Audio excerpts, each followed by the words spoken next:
ఏ కానీ కెమికల్ అది ఇది తయారు చేశారు. ఇంతవరకు ప్రపంచంలో ఎవడు పాపం అలా ఉంటే అమెరికా వాడు అమ్ముకునేవాడేమో, ప్రపంచం అంతా ఆఫ్రికా కన్నా వాళ్ళు అమ్ముకునేవాళ్ళేమో. వాళ్ళు ఎవరికి తెలియని టెక్నాలజీ కనిపెట్టినోడికి ప్రత్యేక పురస్కారం ఇవ్వాలి. ఇంకోటి ఏంటి, ఒక్కళ్ళకు కూడా ఏ అనారోగ్యం రాలేదు, ఒక్కడు కూడా చచ్చిపోలేదు. బాత్రూమ్ డ్రింక్ మీరు చాలాసార్లు చూస్తారు, ఆత్మహత్య ప్రయత్నం చేసినప్పుడు బాత్రూమ్ యాసిడ్ తాగారని చెప్పి గుర్తుంది కదా. బాత్రూమ్ యాసిడ్తో మొహాలు కాలిన వాళ్ళు కూడా ఉన్నారు, గుర్తుంది కదా. అనేక మంది మొహాన కొడితే యాసిడ్తో గాయాల పాలైన వాళ్ళు ఉన్నారు, అలాగే యాసిడ్ తాగి చచ్చిపోయిన వాళ్ళు ఉన్నారు, యాసిడ్ తాగి ప్రాణాపాయ స్థితిలో ఉన్న వాళ్ళు ఉన్నారు. అలాంటి యాసిడ్ తో కలిపి లడ్డు తింటే మనిషి బతుకుతాడా? ఇన్నాళ్ళు ఉంటామా మనందరం? దాంట్లో దేవుడు కాపాడాడంట. కరెక్ట్, దేవుడు కాపాడాడు వీళ్ళ వార్తల నుంచి, వీళ్ళ ప్రచారం నుంచి. ఓవరాల్గా భగవంతుడి దయ వల్ల ఆ పాపంలో మనం పాలు పంచుకోకుండా ఉన్నాము అని సంతోషపడుతున్నాను. బేసిక్గా ఇక్కడ పాయింట్ ఏంటయ్యా అంటే, సరే ఎక్కడి నుంచి ఎక్కడికి తీసుకెళ్లారంటే, ముందేమో తిరుమల తిరుపతి దేవస్థానం, నిన్న జగన్ రైట్ చేయగానే సీన్ మారిపోయింది. రైట్ చేసిన అసలు పాయింట్ ఏంటి,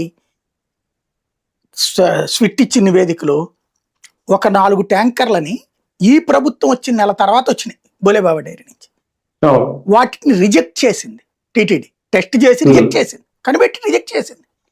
చేస్తే అవి కింద గోడౌన్ దగ్గర పెట్టి అయ్యే ట్యాంకర్లని మళ్ళీ తెచ్చి కలిపేశారు వేరే కంపెనీ పేరుతో. అది ఎవరి హయాంలో జరిగింది? వీళ్ళ హయాంలో జరిగింది. ఇది సిట్ నివేదికలో ఉంది. అదే విషయాన్ని జగన్ ప్రస్తావిస్తున్నాడు. జగన్ టైంలో కలిపారన్నటువంటిది లేదు అక్కడ. దాంట్లో వీళ్ళు చెప్పినట్టు పందికోవు ఆవుకోవు అప్పుడు ఎన్డీడీబీ నివేదిక, తర్వాత వీళ్ళు చేయించిన ఎన్డీడీబీతో పాటుగా ఇంకొక నివేదిక, 2 నివేదికలు ఉన్నాయి కేంద్ర ప్రభుత్వ సంస్థలు. ఆ రెండిట్లలో కూడా అవి జంతు కొవ్వు, పంది కొవ్వు, చేప నూనె కాదని తేలింది. అదే సందర్భంలో వాళ్ళు అనుమానం వ్యక్తం చేసిందల్లా నెయ్యి వాళ్ళు అంత ఉత్పత్తి సామర్థ్యం లేదు కాబట్టి వాళ్ళు కృత్రిమంగా చేసి ఉండొచ్చు అన్నటువంటి అనుమానం వ్యక్తం చేసింది. ఆ సదరు ఎవరెవరు ఆ కంపెనీల వాళ్ళని అరెస్ట్ చేసింది మొత్తం 36 మంది మీద కేసులు పెట్టింది, 36 మంది మీద. అందులో ఆ కంపెనీల్లో ఇదే టీటీడీకి సంబంధించిన ఉద్యోగుల మీద కేసు పెట్టింది, కానీ టీటీడీ బోర్డుకు సంబంధం అని చెప్పలేదు అక్కడ.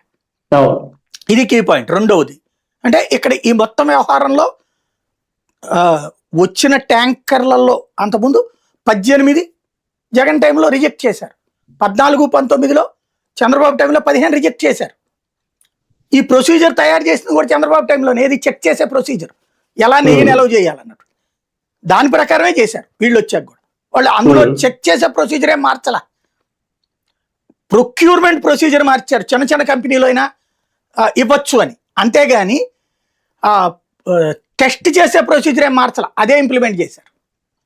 దాంతోపాటు అనుమానం వచ్చినప్పుడు ఆయనకి కంప్లైంట్ వచ్చినప్పుడు ఎవరు సుబ్బారెడ్డి ఆయనే దాన్ని విచారణకు పంపించాడు కమిటీ, నివేదిక కూడా అట్లాగే వచ్చింది. తర్వాతనే ఇప్పుడు సుప్రీంకోర్టు వేసిన సిట్టు ఏ కొవ్వు లేదని చెప్పింది.